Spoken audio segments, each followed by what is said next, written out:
Okay, so we'll start the new chapter, ray optics, and this is the first chapter which I teach for in the 12th class.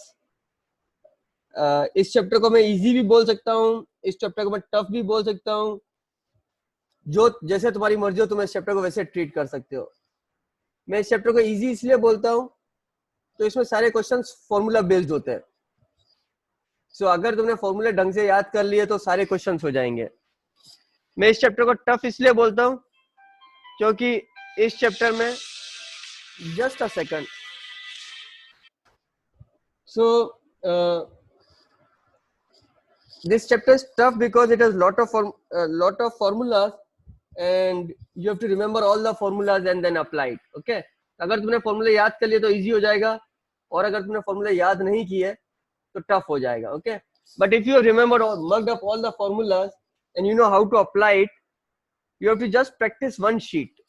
भले ही sheet में सवाल थोड़े ज्यादा होंगे लेकिन अगर तुमने उसको ढंग से प्रैक्टिस कर लिया तो ये चैप्टर बहुत इजी है. ये चैप्टर टफ इसलिए भी हो जाता है क्योंकि चैप्टर लंबा बहुत है और क्योंकि हम सबसे स्टार्टिंग में करते हैं तो स्टूडेंट्स उसको ढंग से रिवाइज नहीं करते तो भूल जाते हैं, इसलिए भी ये चैप्टर टफ हो जाता है. But I treat this chapter as very easy chapter.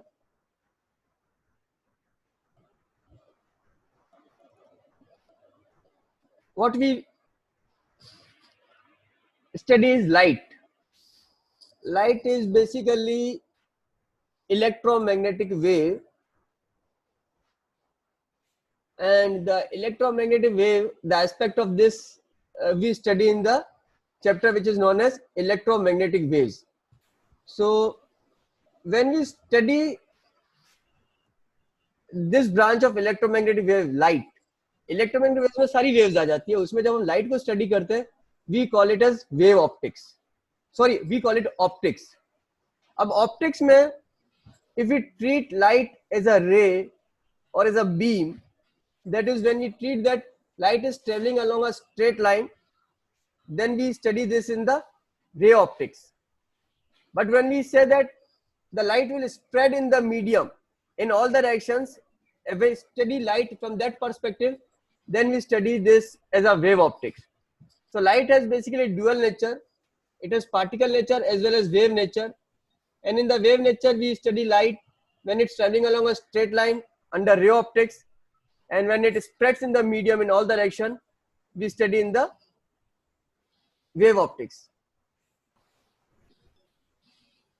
So this is basically a ray. Simple straight line which is originating from this point and going up to infinity. There has to be an arrow which tells me the propagation of the light ray. This is basically single ray. And if you have multiple rays, then we call it as a beam. अगर तुमने मैंने देखा था light, optics, then ray and beam. तो mostly तो हम beam study करेंगे. अब लाइट जो होगी उसका कोई सोर्स होगा. when the source is far away, जैसे कि अपना सन एक सोर्स होता है, right? When the source is far away, then basically it's a point source for us, where the light emerging from the point source spreads in all the direction.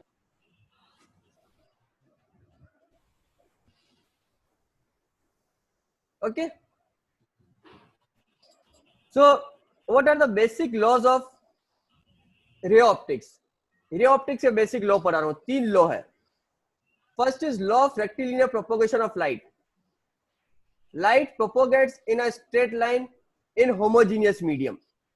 I have used this word particularly here, homogeneous medium. Remember, medium का homogeneous होना बहुत जरूरी है. Now what does homogeneous medium means?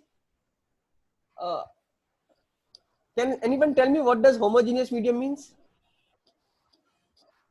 Fardeen. हाँ मुझे बोल. मतलब कि अगर फॉर एग्जांपल सर, जैसे कि आपने एक स्क्वायर बॉक्स ले लिया तो उसके अंदर सिर्फ नाइट्रोजन की गैस फिल्ड है, तो और कोई दूसरी गैस फिल्ड नहीं होनी चाहिए सर. तो जैसे एयर है वो होमोजीनियस मीडियम है क्या?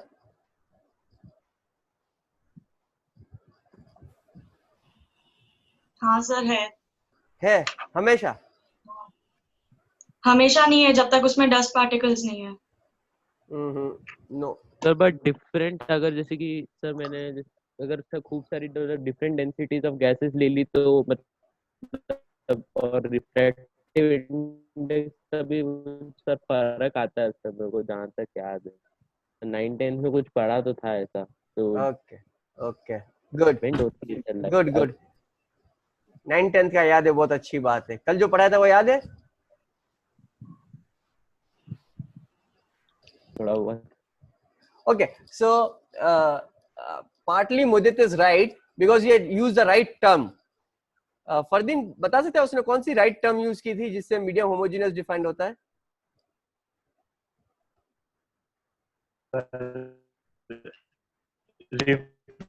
Refractive index. Refractive index, that's the right term. जब तक पूरे मीडियम का रिफ्रैक्टिव इंडेक्स सेम है तब तक वो मीडियम होमोजीनियस कहलाएगा।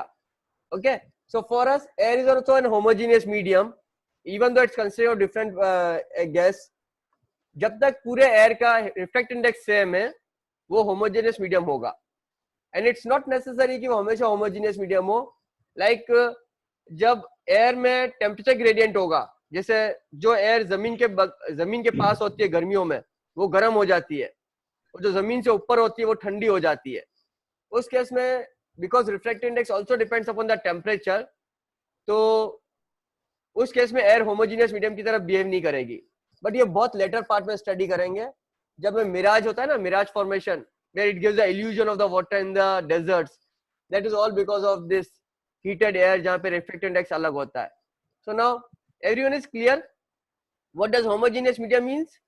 Homogeneous medium is that medium in which the refractive index of the medium in all the direction remains constant. मैंने एक और बात बोल दी, all the directions. Sometimes it happens is in one direction the refractive index is same, in the another direction it's changing. Light propagates in a straight line in a homogeneous medium. Homogeneous medium का मतलब है पूरे medium का refractive index same है।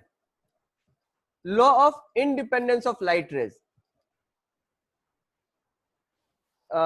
Let's assume that तुम्हारे पास दो torch है, एक रेड लाइट प्रोड्यूस कर रहा है, एक येलो लाइट प्रोड्यूस कर रहा है। and if these two light rays intersect at a point and then again move forward in the forward direction, then it behaves like they have never met. ऐसा नहीं होगा कि लाल लाइट और yellow light मिलेगी और ऑरेंज लाइट प्रोड्यूस करेगी, ऐसा नहीं होता है।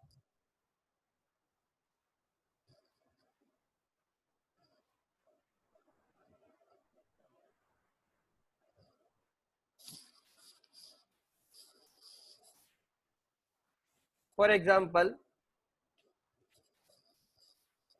ये तुम्हारी येलो लाइट जा रही है और अगर यहां से रेड लाइट आएगी, सॉरी यहां से रेड लाइट आई, इस पॉइंट पे दोनों मीट होगी। After the cross this junction this will be yellow and this will be red. It will not happen कि येलो लाइट और रेड लाइट मिलके ऑरेंज लाइट बन गई और फिर दो डायरेक्शन में तुम्हारे ऑरेंज लाइट मिलेगी। जैसा कि ऐसा होता है कि अगर दो पानी के अपन ने ले लिए, दो पानी के ट्यूब अगर वो एक पॉइंट पे मिलते हैं तो पानी बिल्कुल मिक्स हो जाता है।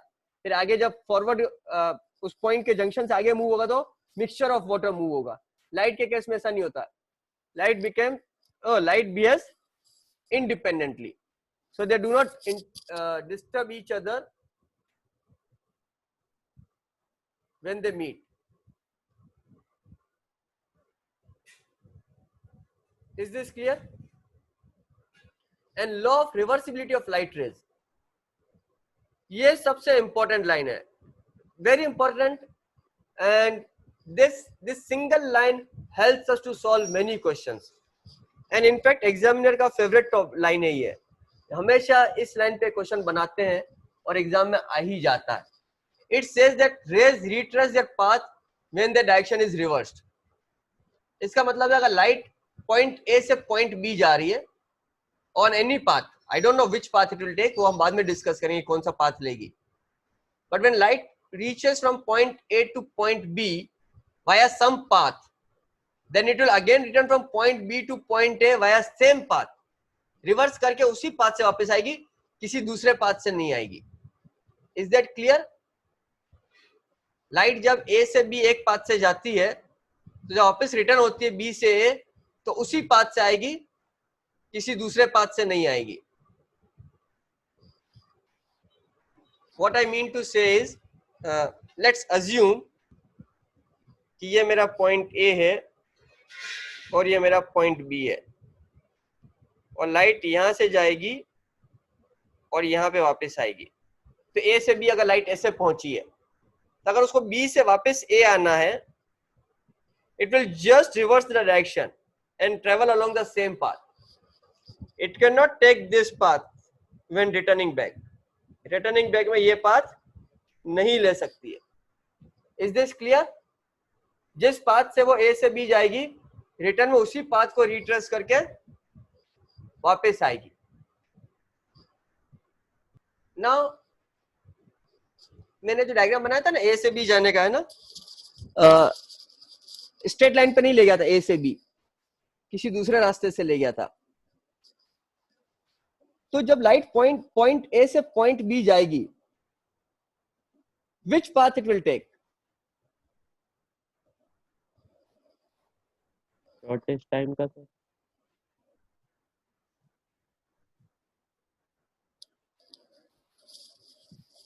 सॉरी मेरे को सुनाई नहीं दिया, किसने बोला आंसर? सर शॉर्टेस्ट टाइम का लेगी.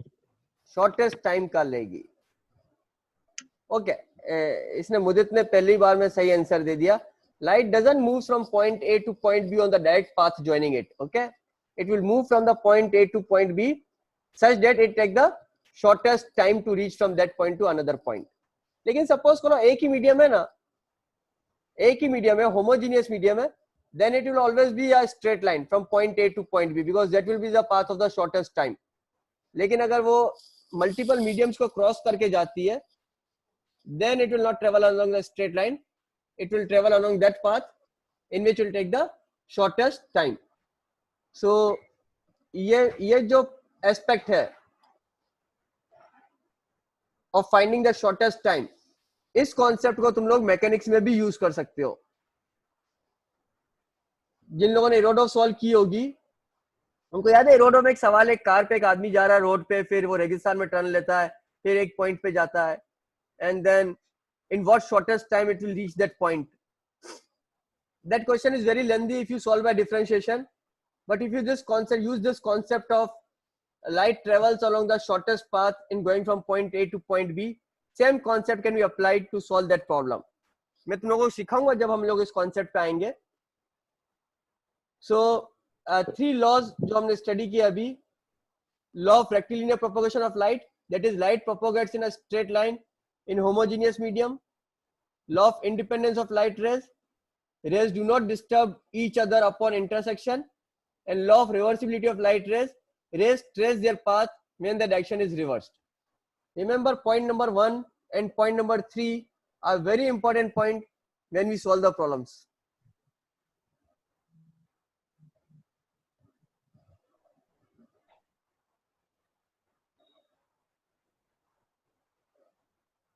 Okay, so let's move to the next topic. First topic which we are going to study is reflection. वैसे तो हम रिफ्लेक्शन भी स्टडी करेंगे, उसके बाद रिफ्रैक्शन स्टडी करेंगे, then study lens which will be multiple refraction, then study prism. But mostly जो light rays के दो एस्पेक्ट हम स्टडी करते हैं, that is reflection and refraction. So let's talk about simple reflection.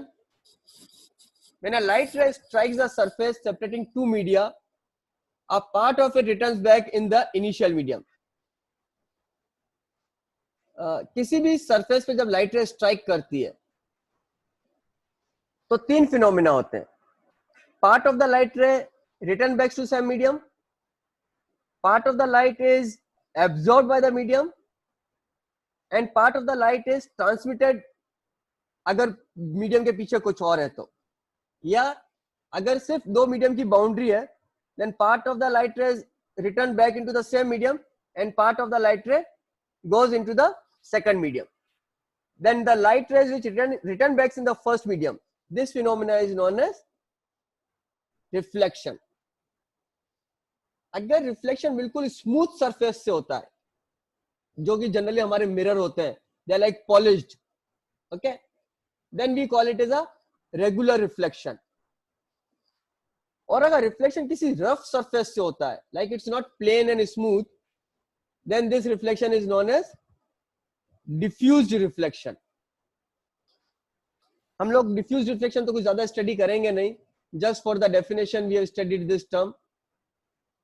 What we are going to study is basically regular reflection. Laws of reflection, ये तो सब लोगों को मालूम ही होंगे क्योंकि तुम लोग 9th या 10th क्लास में बेसिक रे ऑप्टिक्स पढ़ चुके हो. So it's just repeating those points.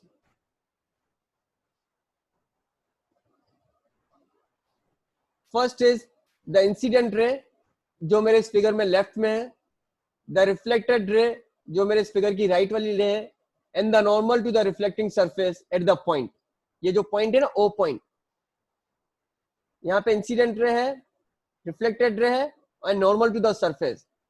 These three lie in the same plane. मतलब अगर इंसिडेंट रे मेरे लैपटॉप के प्लेन में है तो नॉर्मल भी मेरे लैपटॉप के प्लेन में है, और इसकी जो रिफ्लेक्टेड रे होगी ना वो भी लैपटॉप के प्लेन में होगी. ऐसा नहीं है कि इंसिडेंट रे तो लैपटॉप के प्लेन में हो और रिफ्लेक्टेड रे लैपटॉप के प्लेन से बाहर निकल के अपने आंखों में आ जाए. ऐसा नहीं होगा. अगर इंसिडेंट रे इधर से आ रही है तो रिफ्लेक्टेड रे इसी प्लेन में रहेगी, इस प्लेन से बाहर नहीं आएगी. क्लियर? जैसे कोन बनता है ना, आइसक्रीम का जो कोन होता है, उस पर अगर कोई भी दो लाइन बना दो, तो अगर नॉर्मल बीच की एक लाइन बनाओ तो जरूरी नहीं कि तीनों लाइन एक प्लेन में आए, बट एंगल तो सबका सेम रहेगा कोन के साथ, है ना. कोन में एंगल तो सेम ही रहता है अगर तुम्हारा कोन बिल्कुल परफेक्ट है तो. सो in the reflection, the incident ray, the normal and the reflected ray lie in the same plane, and the angle of reflection is equal to the angle of incidence.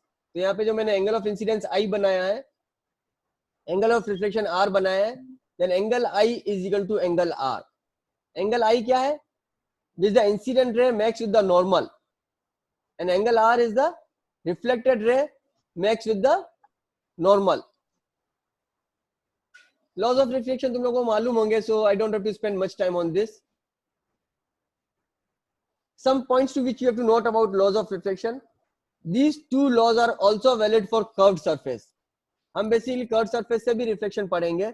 We'll study the spherical mirrors, the convex mirror and the concave mirror. So for those two mirrors and for the plane mirror. For any mirror in fact, अगर parabolic mirror हो या कोई सा भी mirror हो, कोई सा भी curved surface हो, the laws of reflection are valid. That is the incident ray, the reflected ray and the normal lie in the same plane, and the angle of incidence is equal to angle of reflection. If the ray is incident normally on a boundary, after reflection it retraces its path. मैंने एक point पहले बताया था जब रे का मैंने basic properties बताई थी कि अगर लाइट एक पॉइंट से दूसरे पॉइंट एक पाथ से जाती है तो बी से ए वापस उसी पाथ को रिट्रेस करके आएगी. अगर उस पॉइंट को इसके साथ कंबाइन कर दूं, इफ अ रे is incident normally on a boundary after reflection it retraces its path, ये दो पॉइंट मिलके बहुत सारी प्रॉब्लम्स को बहुत इजी कर लेते हैं.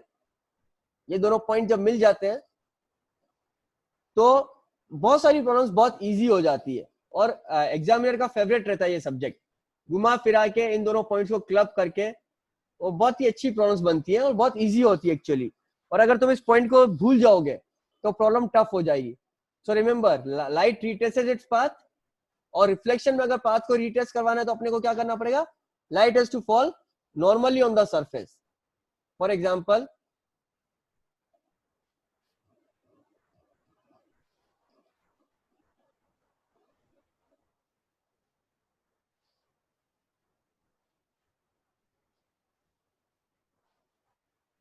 ये बीम ऑफ लाइट है. Okay,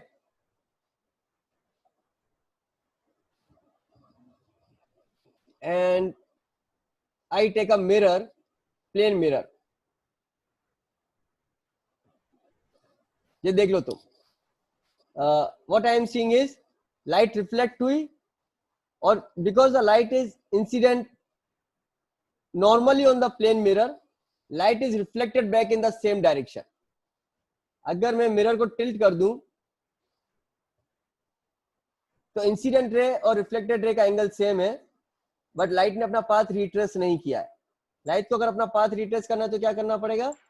it has to fall normally on the surface. Clear है? Is this clear? Yes sir. Okay, curved mirror में भी यही रूल एप्लीकेबल है। अभी मैं कर्व्ड मिरर वाला यहाँ पे सिमुलेट नहीं करूंगा, मेरे को थोड़ा टाइम लगेगा, तो कल मैं इसको पहले घर पे सिमुलेट कर लूंगा कि पॉइंट सोर्स से लाइट को नॉर्मली इंसिडेंट करवा दूं कर्व्ड मिरर पे, फिर हम उसको इस पे देख लेंगे।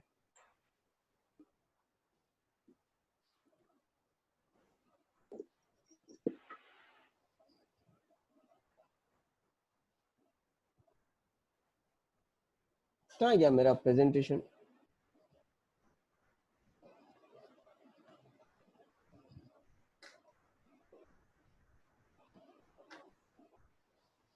ओके,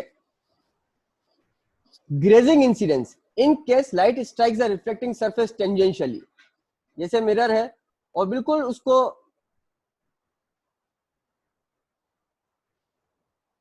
ये इंसिडेंट रे को सरफेस पे टेंजेंशियली ऐसे स्ट्राइक करवाया है, then this ray will travel in a straight line. This is known as grazing incidence.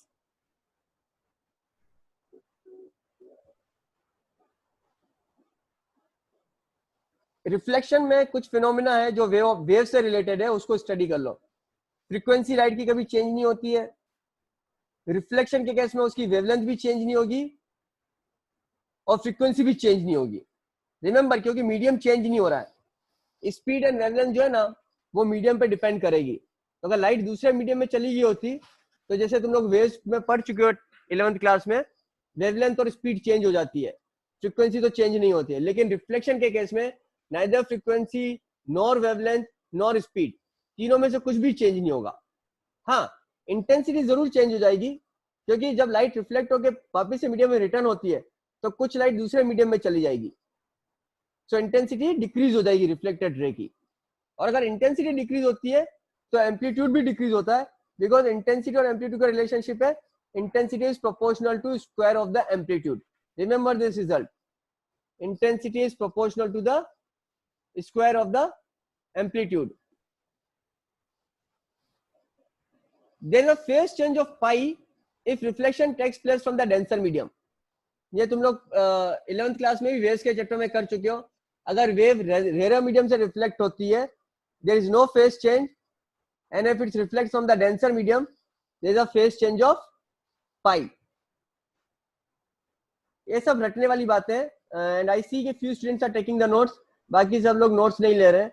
जो नोट्स नहीं ले रहे ध्यान रख लो कि तुम लोग वापस से भूल जाओगे जो मैं पढ़ा रहा हूँ उसको घर पे जाके। Last point, very important and very language specific, confusion हो जाता है। In case of reflection, speed of light remains unchanged, velocity changes, but in grazing incidence velocity remains unchanged. Devansh सब बता सकते हैं क्या बोल रहा हूं मैं यहाँ पे? कंफ्यूजिंग है कि सिंपल है? सर ग्रेजिंग इंसिडेंस में स्पीड तो पहले बदलती नहीं है, और ग्रेजिंग इंसिडेंस में वेलोसिटी भी सेम होती है ना, डायरेक्शन भी सेम होता है। हाँ, बहुत सही बोला। जब रिफ्लेक्शन होता है तो लाइट रिफ्लेक्ट होकर वापस से सेम मीडियम में आती है, उसका डायरेक्शन चेंज हो जाता है। डायरेक्शन चेंज हो गया मतलब वेलोसिटी चेंज हो गई इन जनरली रिफ्लेक्शन में, but speed will not change, है ना। बट जब ग्रेजिंग इंसिडेंस होता है, what we see is the light just grazes over the surface. तो स्ट्रेट लाइन में ट्रेवल करेगी और उसी स्ट्रेट लाइन में ट्रेवल करके आगे चली जाती है। So it's only for the grazing incidence that in the reflection, the direction of the light will not change. So in that case, what we can say is that the speed as well as the velocity remains unchanged. In general, in all the reflections, the velocity of the light will change. It's only in particular for the grazing incidence in reflection, the velocity of the light doesn't changes. Is this clear to everyone? Okay. Now comes the next topic, object and image. Now this is a very lengthy topic, and I think we are not we don't have much time, maybe few minutes left, so I'll not start this topic. So let's stop here only. दूसरा screen share करता हूं मैं, और will start this in the next class, so I will stop the recording here.